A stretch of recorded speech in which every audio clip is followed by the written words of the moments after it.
Amin, amin, amin, amin. Silakan duduk kembali saudara. Saya percaya hari ini adalah hari yang luar biasa. Katakan amin.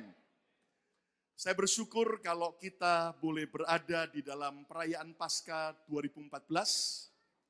2 tahun yang lalu saudara, dan tahun kemarin saya tinggalkan saudara pergi pelayanan ke Eropa. Tapi hari ini saya boleh bersama dengan saudara.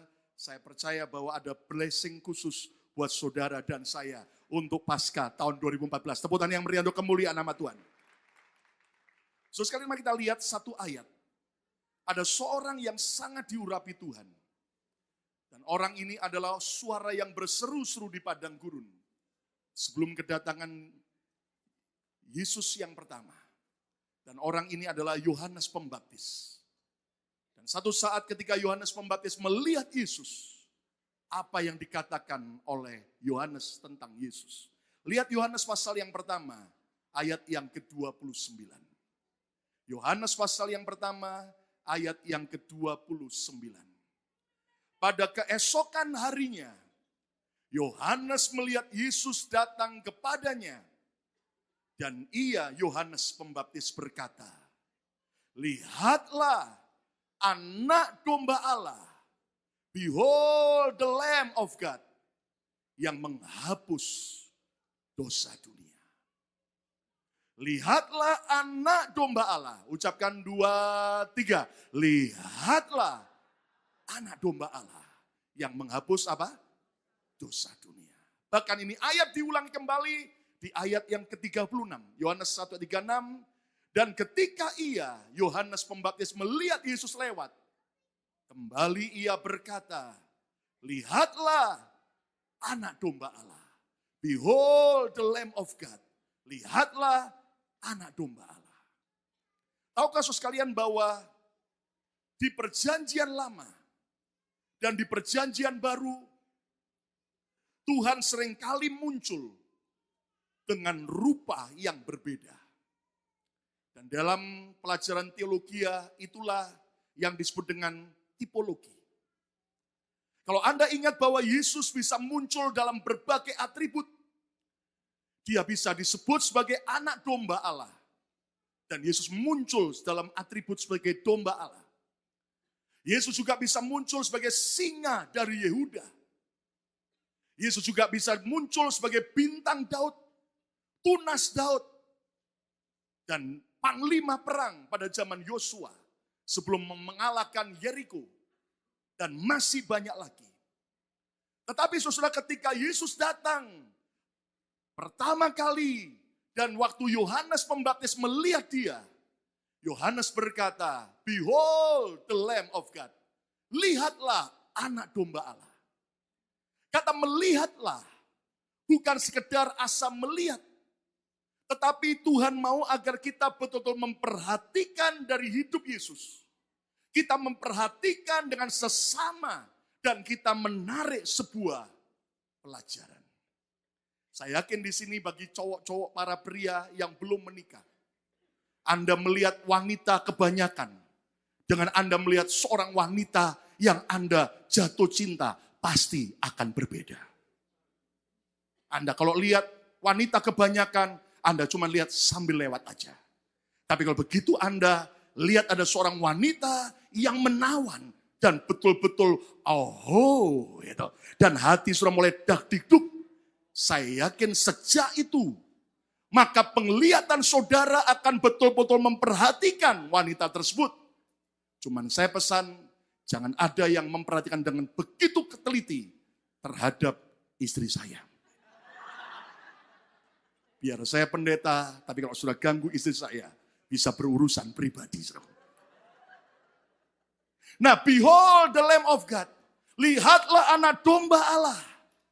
Ini berbicara tentang Tuhan mau hari ini dalam hidup kita dengan seksama memperhatikan Yesus sebagai sang domba Allah. Itulah judul khotbah kita hari ini. Dan dari kata lihatlah anak domba Allah, sebetulnya kita akan bisa belajar. Ada 3 hal yang penting yang kita bisa melihat Yesus ketika dia datang sebagai anak domba Allah. Yang pertama, saudara-saudara, lihatlah pengorbanan sang anak domba. Yesus datang sebagai domba Allah. Ini berbicara tentang sacrifice, sebuah pengorbanan. Kenapa, saudaraku? Lihat dalam Injil Lukas pasal yang kedua, ayat yang ke-11 sampai ayat yang ke-12. Sering kali ini ayat dibaca pada waktu peristiwa Natal. Saudara mungkin berkata, kenapa dibaca di Paskah? Karena ada sesuatu yang sangat penting sekali. Yuk kita baca sama-sama dua ayat ini. Lukas 2 ayat 11 sampai 12. Semua baca keras. 2, 3. Hari ini. Kapan 2, 3? Hari ini. Kapan? Hari ini telah lahir bagimu apa? Juru selamat, yaitu Kristus Tuhan di kota Daud. Terus, dan inilah tandanya bagimu, kamu akan menjumpai seorang bayi, apa saudaraku? Dibungkus dengan apa? Lampin dan terbaring di dalam palungan. Ini adalah sebuah kalimat pesan Tuhan dari para malaikat Tuhan kepada para gembala yang ada di kota Bethlehem. Yang ada di padang Efrata, di dekat dari kota Bethlehem. Pertanyaannya, kenapa malaikat tidak datang kepada para gembala domba yang ada di Galilea? Kenapa khusus pesan ini disampaikan malaikat kepada para gembala domba yang ada di padang Efrata di dekat kota Bethlehem? Kalau Anda mengerti Bethlehem atau padang Efrata, sebuah kota kecil yang tidak jauh dari kota Yerusalem. Hanya sekitar 5 mile. Hanya dekat sekali. Kalau tahun depan Tuhan izinkan kita buat tur ke Israel. Saya berharap semua saudara akan terima anugerah bisa berangkat. Bukan cuma berangkat, juga bisa balik kembali. Ada amin? Nah, kalau Anda lihat di sana Bethlehem tidak terlalu jauh dari Yerusalem. Dan ternyata kalau Anda pelajari, saudara-saudara, ternyata para gembala domba yang ada di padang Efrata di kota Bethlehem, ternyata mereka adalah para gembala yang khusus menggembalakan domba hanya untuk korban penghapus dosa di dalam bait suci yang ada di Yerusalem. Dan yang menarik adalah para gembala langsung sadar Yesus ini adalah juru selamat. Kenapa? Karena dikatakan oleh para malaikat, tandanya adalah engkau akan menjumpai seorang bayi dibungkus dengan lampin. Lampin itu sebuah kain untuk saudara seorang bayi kecil. Selimut begitu. Dan terbaring di dalam palungan.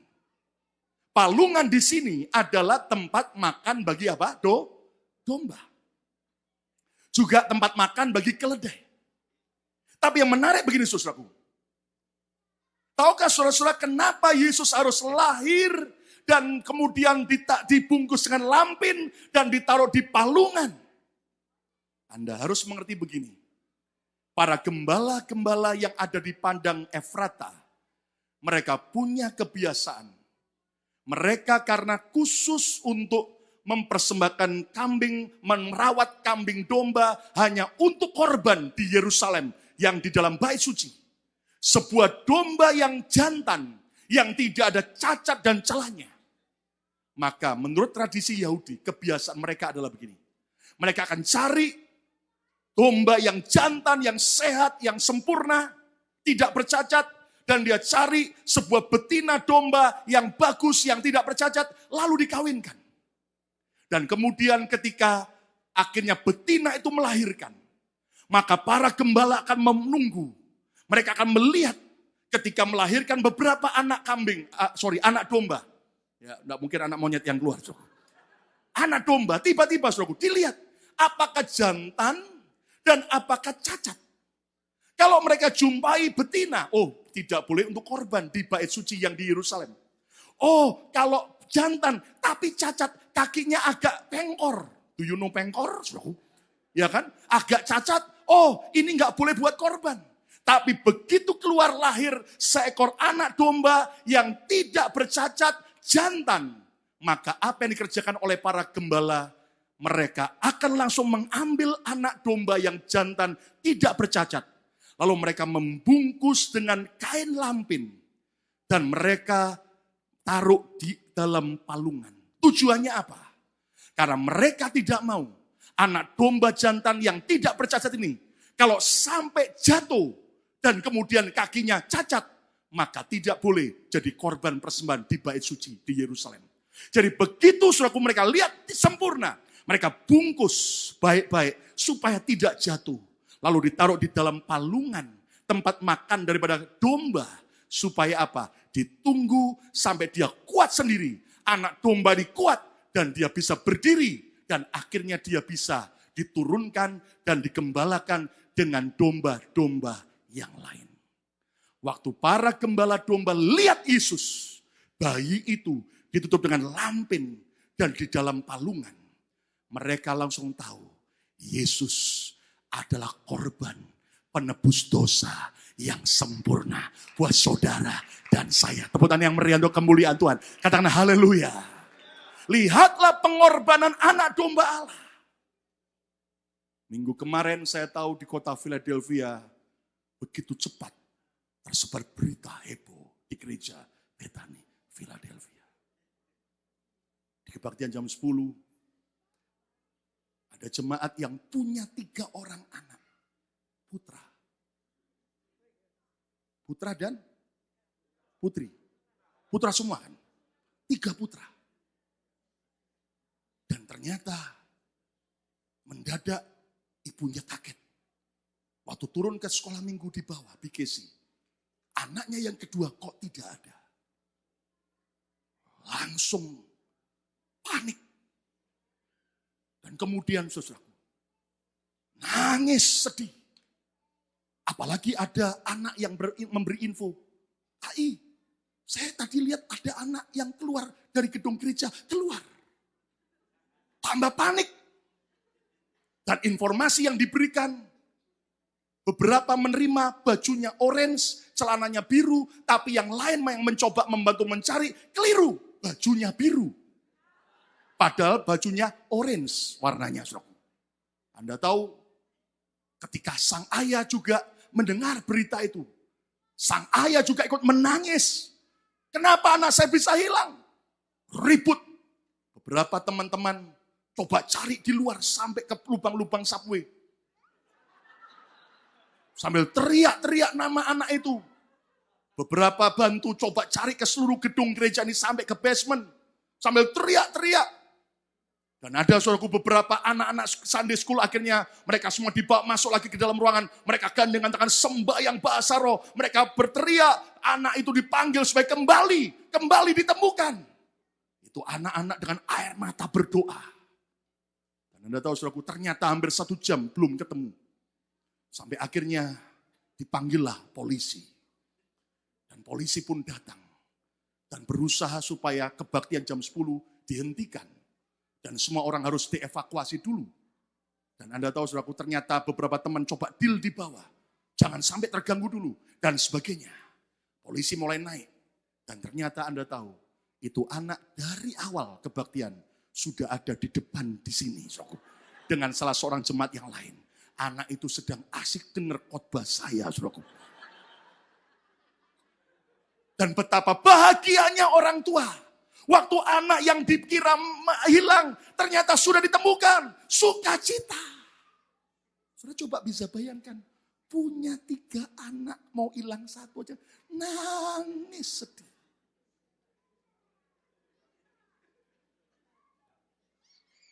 Jadi jangan dipelintir beritanya di luar. Ada yang berkata, Pak Lukas hilang.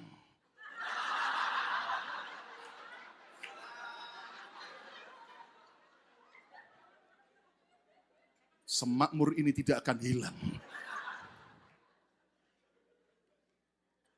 Ketika saya mendengar itu, memang perlu kita benahi dan kita sudah rundingkan. Mulai besok minggu kita akan tertibkan yang check-in ke Sunday School harus diberi form untuk tanda tangan dan diberi gelang yang sama warnanya dengan anaknya. Waktu check out juga ngambil kembali, tidak boleh orang lain, harus orang yang sama. Supaya lebih tertib. Katakan amin, Saudara. Supaya tidak membuat lagi ada yang panik. Tapi ketika saya mendengar berita itu, tiba-tiba saya merenungkan, ini keluarga punya 3 putra. Mau hilang 1 aja nangis seperti itu. Teriak-teriak. Pernahkah engkau bayangkan bagaimana perasaan Bapa di surga ketika putranya yang tunggal Yesus dia korbankan untuk saya dan saudara. Betapa dia mengasihi kita semua. Tepukan yang meriah untuk kemuliaan. Lebih meriah karena haleluya. Dia rela berkorban buat kita. Yesus rela mati buat saudara dan saya. Dan lihatlah bagaimana sebetulnya perasaan surga waktu itu. Seluruh surga para malaikat terdiam ketika Yesus mulai digantung di kayu salib.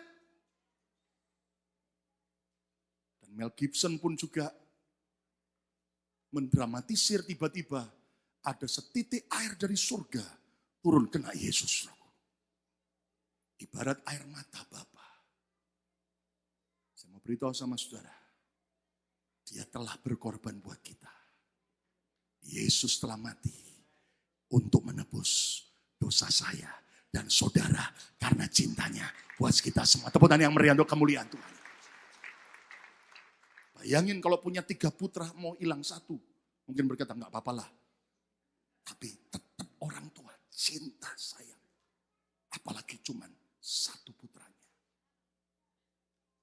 Itu sebabnya kita sadar. Kalau Yesus saja dia rela berkorban buat saya dan saudara. Pertanyaannya sekarang. Maukah engkau persembahkan hidupmu bagi Tuhan? Ingat dalam peristiwa Paskah. Tuhan saja bisa pakai seekor ayam yang berkokok membuat Petrus bertobat. Tuhan juga rindu agar saudara dan saya berkata, ini hidupku Tuhan. Setelah aku ditebus, setelah aku diselamatkan, pakai aku mau berkorban untuk menyelamatkan. Jadi berkat bagi yang lain. Tepuk tangan yang meriah untuk kemuliaan nama Tuhan. Katakan haleluya. Katakan haleluya. Seringkali kita hanya puas menerima korban Yesus. Tapi ketika kita setelah diselamatkan, lihat betapa banyak kita mulai hitung-hitungan. Kita mulai berkata, oh aku berat memberi korban. Korban tidak hanya bicara uang. Saya beberapa hari yang lalu mendengar di sebuah som ada seorang ibu yang cerita bersaksi. Ketika awalnya dia lihat jumlah perpuluhan yang harus dia beli. Dia begitu sayang. Karena jumlah itu cukup besar. Dan dia berpikir ini jumlah bisa buat cicilan mobil baru. Dan dia tidak beri perpuluhan. Anda tahu sebetulnya yang rugi apa Tuhan? Apakah gereja yang rugi? Akhirnya ibu ini berkata, yang rugi hidupnya sendiri. Dia sadar ketika dia tidak beri perpuluhan. Ada begitu banyak pengeluaran-pengeluaran. Yang dia kaget, kok habis banyak. Dan akhirnya beberapa saat kemudian dia taat. Aku mau bawa korban perpuluhanku. Dan dia saksi sejak itu sampai hari ini. Terus diberkati oleh Tuhan. Tepuk tangan yang meriah untuk kemuliaan Tuhan. Lihat bagaimana kita yang sudah menerima korban Yesus. Seringkali kita begitu selfish. Begitu egois. Kita hanya mau untuk diriku, dan diriku. Seringkali kita begitu pelitnya luar biasa untuk berkorban. Kita seringkali hanya mau cari keuntungan. Dan tidak mau memberi hidup bagi Tuhan. Seringkali kita tidak mau memberi waktu bagi Tuhan. Kita tidak mau memberi tenaga bagi Tuhan. Apapun yang kita coba beri, lalu kita merasa bangga, dan kita merasa hitung-hitungan, dan kita seringkali berkata, kenapa Tuhan, aku sudah banyak berkorban, tapi aku belum terima hasilnya. Jujur saudara, dibanding korban Yesus, semua korban kita tidak berarti apa-apa. Itu sebabnya, kalau dia sudah berkorban, yang terbaik, berikanlah hidupmu sebaik mungkin untuk kemuliaan nama Tuhan. Tepuk tangan yang meriah untuk kemuliaan Tuhan. Amin. Lihat banyak orang egois, hanya mau cari keuntungan diri sendiri. Satu hari ada seorang suami yang punya istri cantiknya luar biasa. Tiba-tiba si suami didatangi oleh seorang dari Arab Saudi. Dan ternyata itu adalah raja minyak yang kaya raya. Lalu si raja minyak dari Arab berkata, Pak Rudi, istri Anda cantik sekali. Cantik sekali. Kata si raja minyak, bolehkah istri Anda saya tukar dengan emas seberat badannya? Mendengar itu, si suami langsung berkata, beri saya waktu beberapa hari lagi. Beri waktu saya beberapa hari lagi. Raja minyak berkata, oh apa Anda masih mikir-mikir dulu? Bukan, saya mau menggemukkan istri saya lebih dulu. Supaya istri saya lebih gemuk. Lihat orang seringkali egois. Behold the lamb. Lihatlah pengorbanan sang anak domba Allah. Pelajaran yang kedua adalah apa? Lihatlah teladan anak domba. Lihatlah teladan Yesus sang anak domba Allah. Coba lihat Yohanes 13 ayat 15. Tuhan Yesus berkata, Yohanes 13 ayat 15, mari kita baca sama-sama yuk. 2, 3. Sebab aku telah memberikan suatu apa? Teladan kepada kamu. Kata bersama saya, teladan kepada kamu. 2, 3. Inilah teladan sang anak domba. Supaya kamu juga berbuat sama. Kata bersama saya, berbuat sama. 2, 3. Seperti yang telah kuperbuat kepadamu. Setelah kita menerima pengorbanan sang anak domba, Tuhan mau agar kita yang kedua, kita ikut teladan sang anak domba. Yesus berkata bahwa aku telah memberi teladan kepada kamu dan kamu harus berbuat sama seperti yang telah aku berbuat. Lalu Petrus menangkap dan dia menuliskan dalam 1 Petrus pasal 2 ayat yang ke-21 sampai 23. Sebab untuk itulah kamu dipanggil. Karena Kristus pun telah menderita untuk kamu. Dan telah meninggalkan, apa baca keras apa? Kurang keras. Meninggalkan apa baca keras? Teladan bagimu. Kata bersama saya, teladan bagiku. 2, 3. Supaya apa? Baca 2, 3. Supaya kamu mengikuti apa? Jejaknya. Ayat yang ke-22. Ia tidak berbuat dosa. Dan tipu tidak ada dalam mulutnya. Ketika Yesus dicaci maki, ia tidak membalas dengan mencaci maki. Ketika ia menderita, ia tidak mengancam. Tetapi ia Yesus menyerahkan kepada dia, kepada Bapa yang menghakimi dengan adil. Tahukah saudara sekalian bahwa Yesus telah memberikan jejaknya, teladannya, supaya saya dan saudara setelah kita ditebus, setelah kita diselamatkan, kita harus mengubah hidup kita yang lama, cara hidup kita yang sia-sia untuk ikut dengan jejak daripada teladan Yesus. Yang mengerti kata amin.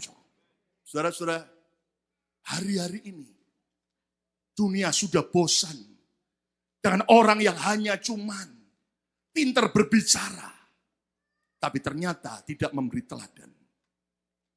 Doakan untuk Indonesia, Pilpres yang akan dijalankan bulan apa? Juli. Supaya terpilih presiden yang betul-betul sesuai kehendak Tuhan. Tepuk tangan yang meriah untuk kemuliaan nama Tuhan. Amin. Yang menarik di Indonesia dan di seluruh dunia, orang-orang Indonesia di berbagai negara lagi banyak membicarakan Jokowi. Sampai saya terima sebuah kalimat. Ternyata Jokowi punya beberapa kesamaan dengan Yesus.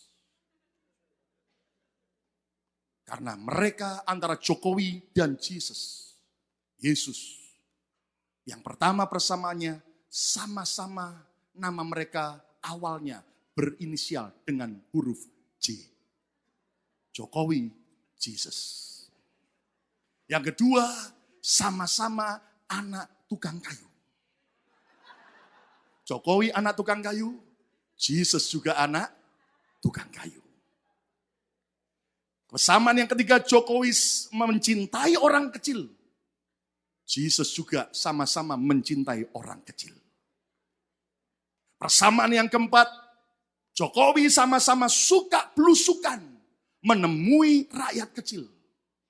Yesus juga suka belusukan, masuk ke kota dan desa-desa untuk menemui orang-orang kecil.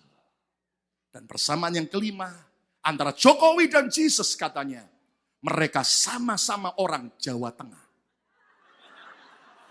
Jokowi orang Solo, Yesus orang Kudus. Sama-sama orang Jawa Tengah. Hidup. Ini nggak bicara partai lo ya, nggak bicara soal. Hari-hari ini Tuhan mau agar saudara dan saya mengikuti jejak teladan Yesus. Supaya keluargamu bisa melihat Yesus ada dalam hidup saudara. Supaya teman-teman kerja saudara bisa melihat, wow, itukah orang yang ikut Yesus. Utang belum ditagih sudah dibayar. Dengar gosip langsung berkata, stop, jangan gosip. Ayo kita berdoa. Dari amin. Lihat yang lain lagi emosi, lagi marah. Mau demo dengan agensinya, lagi marah dengan supervisornya. Lalu dia berkata, tenang, kita harus mengucap syukur dalam segala keadaan. Maka orang akan berkata, what's wrong with you? Apa yang beda dengan engkau? Dan kau berkata, sebab aku adalah pengikut Yesus. Tepuk tangan yang meriah untuk kemuliaan Tuhan. Teladan sang anak domba Allah. Tuhan Yesus memberikan teladan yang harus kita ikuti jejaknya. Jelas Alkitab bilang apa? 22 dari 1 Petrus tadi. 1 Petrus berkata apa? Ia tidak berbuat dosa. Lihat, Yesus menang atas dosa. Semua kita tiap hari hadapi godaan dosa. Tapi Tuhan mau saya dan saudara tidak kalah terhadap dosa. Tuhan mau saya dan saudara merdeka, menang atas dosa. Tepuk tangan yang meriah untuk kemuliaan nama Tuhan. Amin. Kalau dulu terikat dengan sugar house, maka kita harus bisa merdeka dari sugar house. Kalau dulu terikat dengan yang namanya perzinahan, pornografi, maka kita merdeka atas itu dosa. Dan kita hidup ikut jadi orang Jawa Tengah. Jadi orang kudus. Tepuk tangan yang meriah untuk kemuliaan Tuhan. Amin. Ayat 22 sekali lagi. Dan tipu tidak ada dalam mulutnya. Perkataan Yesus penuh dengan ketulusan. Penuh dengan kebenaran. Yang sedia ada banyak orang Kristen. Bohong dianggap biasa. Bahkan berani bohong sama hamba Tuhan. Dan Anda tahu, lihat. Tuhan mau agar kita mengikuti teladan jejak Yesus. Tidak ada tipu di dalam mulutnya. Antara yang diucapkan dan yang di hati itu sama. Ada integritas. Antara yang diucapkan di depan sama di belakang orang itu sama. Bagaimana dengan kita? Apakah kita di depan orang? Bagus, bagus. Di belakang kita tusuk dari belakang. Maka tak bedanya kita. Akhirnya kita menjadi saudara ipar daripada Cik Lucifer. Mari kita belajar. Tidak ada tipu di mulut kita. Apalagi ketika ia dicaci maki, ia tidak membalas dengan mencaci maki. Yesus dewasa menghadapi tekanan. Bagaimana ketika saudara hadapi caci maki? Engkau sedang digosipkan orang, engkau sedang dijelekkan orang, engkau sedang dirugikan orang, engkau sedang disakiti orang. Apakah sikap kita dewasa? Ataukah kita kanak-kanak? Tidak bicara soal usia, saudaraku. Tapi bicara soal kematangan waktu kita menghadapi tekanan. Saudara lihat bagaimana Yesus. Perkataan Yesus ketika tertekan, dia tidak pernah mencaci maki. Minimal saudara bisa tahu, seorang pemimpin yang besar, seorang yang berjiwa besar, bukan pada waktu dia sedang enak, tapi pada waktu sedang tertekan, sedang kejepit, kena tekanan, perkataan apa. Dan Yesus adalah role model kita, teladan agung kita. Lihat 7 perkataan salib. Di atas kayu salib Yesus tidak pernah ada kata-kata maki-maki, marah-marah. Dan kemudian Yesus menjelekkan yang lain dan berkata, ini gara-gara Yudas Iskariot. Brengsek itu Yudas. Tidak. Bahkan waktu Yudas mencium, sobat, untuk itukah kau datang? Jadi saudara-saudara harus tahu, zaman Yesus saja sudah banyak pengkhianatan. Makanya nggak usah heran. Di gereja Tuhan, di mana-mana, yang namanya ciuman pengkhianatan itu biasa. Sampai ada seorang senator di Washington DC berkata, di depan para anggota Senat dan Kongres dan Presiden, dia berkata, ketika saya pertama kali mau jadi seorang senator, politician, banyak teman-teman saya berkata, itu politik menjijikkan. Jangan terlibat politik.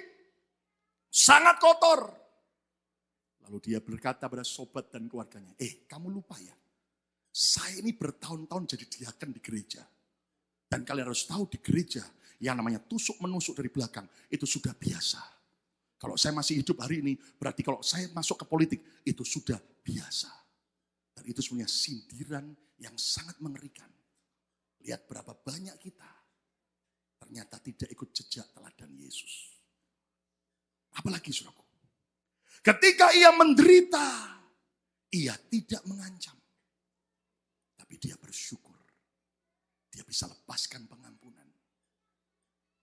Ada beberapa teman sampai bilang begini, Pak, saya akan dukung Pak Lukas sampai akhir. Saya tanya kenapa?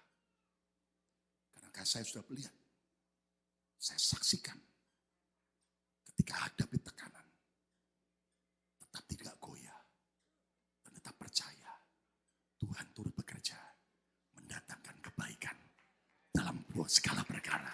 Tepuk tangan yang meriah. Bahkan ketika Pak Lukas dapat sesuatu dari Tuhan, mungkin ada banyak orang mencoba menjelekkan dan sebagainya. Tapi Pak Lukas terus maju, tidak gentar. Saudara-saudara, kita harus belajar ikut jejak Yesus. Yesus tidak pernah gentar ketika dia berkata, it is finished. Dia tahu apa yang dia harus selesaikan. Dia selalu bersyukur. Dan saya percaya hari ini, lewati kondisi apapun, jangan pernah mengancam. Mari kita tetap bersyukur. Karena Tuhan kita bekerja, selalu bekerja, mendatangkan kebaikan. Kata bersama saya, mendatangkan kebaikan. 2, 3. Tetapi ia menyerahkannya kepada dia, kepada Yesus. Ayat 23. Yang menghakimi dengan adil. Itulah hidup dalam penyerahan total. Sejak saya jadi hamba Tuhan sepenuh waktu, saya belajar berserah kepada dia. Sudah tahu, ada banyak orang maaf mau jadi pendeta setelah gagal sana, gagal sini. Tapi saya justru di tengah kesuksesan, Tuhan panggil saya, lepas semua. Dan saya cuma bilang sama Tuhan begini, Tuhan, aku sih mau. Dan aku anggap itu sebuah kehormatan. Tapi jangan sampai aku jadi hamba Tuhan yang minta-minta. Kalau Engkau panggil aku, pelihara hidupku. Dan saya lihat dia Tuhan yang setia. Ketika kita hidup dalam penyerahan, percaya total. Dia Tuhan yang selalu bertanggung jawab. hari ini saya bersyukur. Tuhan beri istri, anak-anak, Tuhan beri pengurus gereja dan jemaat yang luar biasa. Karena dia Tuhan yang setia. Tepuk tangan yang meriah untuk kemuliaan. Amin. Bahkan Anda tahu, sekian tahun ada orang-orang yang dengan kasih dan setia tiap pagi menggantungkan makanan di depan rumah. Dan saya bersyukur apa yang mereka lakukan tidak pernah sia-sia. Tapi beberapa hari terakhir karena harus hadapin operasi dan sebagainya, maka keluarga itu minta maaf. Harus istirahat beberapa minggu atau beberapa bulan. Saya bilang, enggak apa-apa, enggak masalah. Anda tahu apa yang saya lakukan dengan istri saya? Setiap kali kami lihat kulkas mulai kosong, Anda harus tahu istri saya tidak punya karunia memasak. Apalagi saya. Masa air aja bisa angus saya, saudaraku. Tapi saya punya karunia menikmati. Setiap kali mulai buka kulkas dan mulai kosong, saya dengan istri cuma berkata, yuk sembahyang. Datanglah berkat makanan. Datanglah berkat makanan. Anda tahu, hari ini dari pagi sampai sore saja, sekian banyak gantungan makanan. Sejak kemarin, Tuhan setia. Kalau kita belajar, tetap berserah total. Katakan amin, saudaraku. Makanya bagi saudara yang mau berangkat ke 50 state, mungkin Anda berpikir, duitnya dari mana beli tiket? Belum lagi hotelnya dan mobilnya. Jehovah Jireh, Allah sang penyedia yang memberkati luar biasa. Amin, saudaraku. Ikuti jejak teladan Yesus. Saya lagi latih Yehuda untuk mulai apapun yang dia butuh, langsung sembahyang sama Tuhan. Dan izinkan Tuhan yang membuktikan dia Tuhan yang hidup. Jadi biar beberapa bulan di Indonesia, saya hanya bawa kasih uang sedikit. Supaya dia tidak bergantung dari orang tuanya. Berharap sama Tuhan. Saya berharap dia akan bertumbuh dewasa imannya. Penyerahannya. Saudara sekalian, demikian juga setiap saudara. Menghadapi situasi ekonomi apapun juga. Menghadapi situasi keadaan persoalan apapun juga. Tetapkah kita berkata, aku menyerahkan semua kepada dia yang akan menghakimi, menolong dengan adil dan luar biasa. Tepuk tangan yang meriah untuk kemuliaan Tuhan. Amin. Pengorbanan anak domba. Teladan anak domba. Dan yang ketiga terakhir. Lihatlah murka anak domba. Lihatlah murka anak domba. Mungkin Anda berkata, apakah Yesus sebagai anak domba bisa murka, Pak? Dia kan Tuhan yang Maha Kasih. Nggak pernah dia marah. Nggak pernah dia menghukum. Nggak pernah kemudian dia menghakimi orang. Yang heran hari-hari ini muncul banyak pengajaran tentang grace yang tidak seimbang. Seolah-olah whatever you do, when you accept Jesus, you will be safe. Mari saya buktikan buat saudara. Lihatlah anak domba, behold the lamb. Tidak hanya kita melihat pengorbanan sang anak domba. Tidak hanya kita melihat teladan sang anak domba yang harus kita ikuti jejaknya. Tapi ketika murka anak domba. Wahyu 6 ayat 16 sampai 17. Wahyu 6 ayat 16 sampai 17. Dan mereka orang-orang yang menolak Yesus. Orang-orang yang hidup jauh dari Tuhan. Berkata kepada gunung-gunung. Dan kepada batu-batu karang itu. Pada zaman Antikris. Runtuhlah menimpa kami. Bunuhlah kami istilahnya. Sembunyikanlah kami terhadap dia, terhadap Yesus. Yang duduk di atas tahta. Dan terhadap apa baca keras 23? Terhadap apa? Kurang keras. Terhadap apa? Murka anak domba itu. Ayat 17. Sebab sudah tiba hari besar murka mereka dan siapa yang dapat bertahan. Yesus sang anak domba. 2000 tahun yang lalu dia datang sebagai domba yang tak berdaya. Tapi ingat, tidak lama lagi dia akan datang dengan murka anak domba. Bagi mereka yang hidup sembrono. Bagi mereka yang hidup jauh dari Tuhan. Dan akan tiba waktu. Dia akan datang bukan lagi sebagai domba. Tapi sebagai singa Yehuda. Yang akan menghakimi dan menghukum semua orang yang tidak siap. Saya mau ingatkan sekali lagi. Yesus sang domba Allah tidak lama lagi akan datang kembali kedua kalinya. First Blood Moon kita sudah lihat 15 April kemarin. Dan saya percaya orang mulai bertanya-tanya. Kapan dia datang? Siap atau tidak siap? Percaya atau tidak percaya? Bukan hanya dia, Allah yang maha kasih. Tapi Alkitab juga berkata, dia api yang menghanguskan. Bukan hanya Alkitab berkata dia, Tuhan Yesus adalah air hidup. Tapi Alkitab juga berkata, dia adalah hakim yang adil. Kesimpulannya, pelajaran apa yang kita bisa dapat dari Yesus sebagai anak domba Allah? Yang pertama, lihatlah pengorbanan sang anak domba. Dan mari kita hidup juga mau berkorban yang terbaik. Dan jangan sia-siakan pengorbanan Yesus. Yang kedua, pelajari lihatlah tentang teladan anak domba. Ikuti jejak langkah-langkah Yesus. Dan berjaga-jagalah. Jangan sampai kita terima murka anak domba. Saudara, besok pagi, siang dan malam dalam kebaktian Paskah hari Minggu. Saya akan bicara sebuah firman dengan judul God is not dead. Dia bukan Tuhan yang mati. Dia sudah bangkit. Tepuk tangan yang meriah untuk kemuliaan. Saya mau sarankan setiap saudara, sedapat mungkin lihatlah bioskopnya yang God is not dead.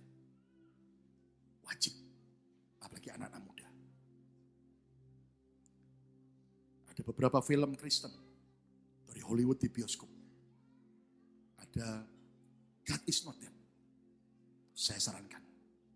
Ada Heaven is for real. Saya anjurkan Anda nonton. Lalu juga Son of God. Dengan pesan terakhirnya. Dia akan datang kembali. Cuma ada satu film juga yang saya tidak sarankan. Noah. I think it's crazy movie. Jangan lihat yang Noah. Kalau Anda mau lihat ya juga gak apa-apa. Tapi saya percaya gini. Sebelum kita tutup. Saudara, di film God is not dead. Besok saya akan ceritakan jelas. Kan enak kan? Saudara gak bayar, denger aja. Besok. Ya kan?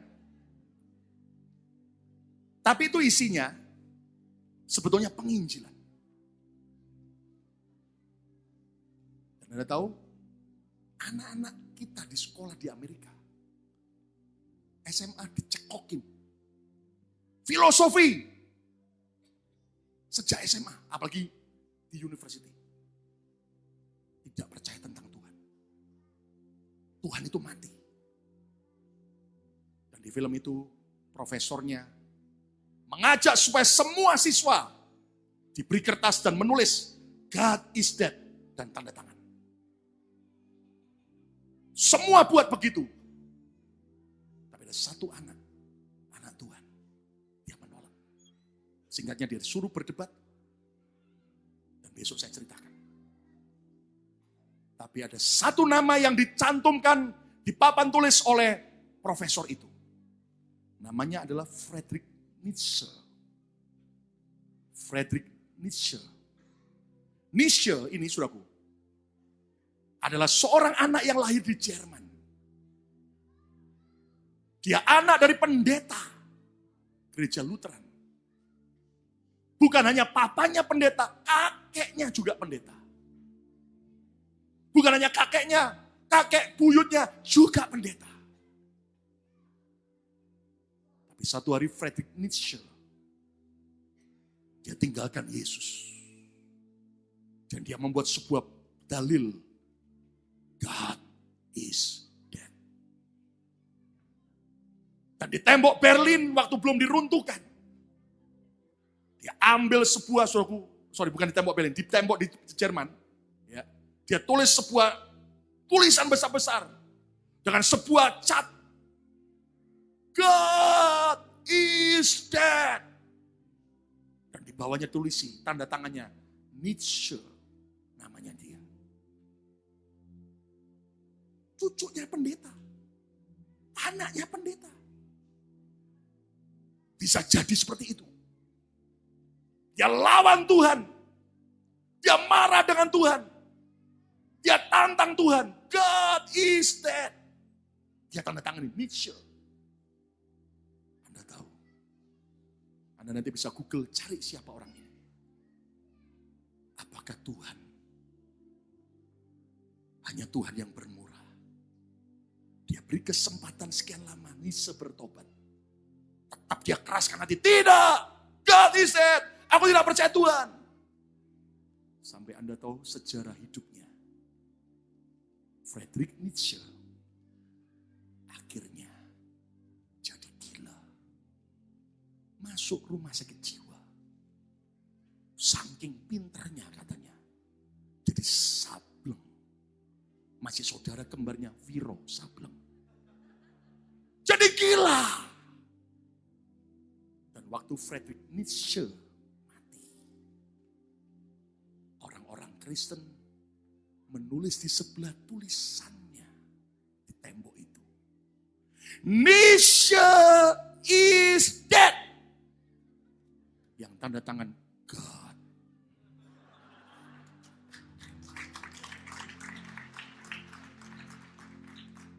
Jangan permainkan anugerah Tuhan. Kalau Anda lawan Tuhan, habis kita. Tapi biar bukan murka anak domba. Tapi biar kasih dan anugerah sang anak domba. Tepuk tangan yang meriah untuk kemuliaan Tuhan. Amin. Behold the Lamb. Besok jangan sampai ada kebaktian. Saya ceritain komplit isi film God is not dead. Karena memang betul-betul Jesus memang pernah mati di kayu salib, hanya 3 hari dikubur. Tapi dia bangkit, kubur kosong, salib kosong, dan juga kain kafan juga kosong. Dia hidup. Tepuk tangan yang meriah untuk kemuliaan Tuhan. Katakan haleluya. Katakan God is not dead. God is not dead. Mari datang pada Tuhan.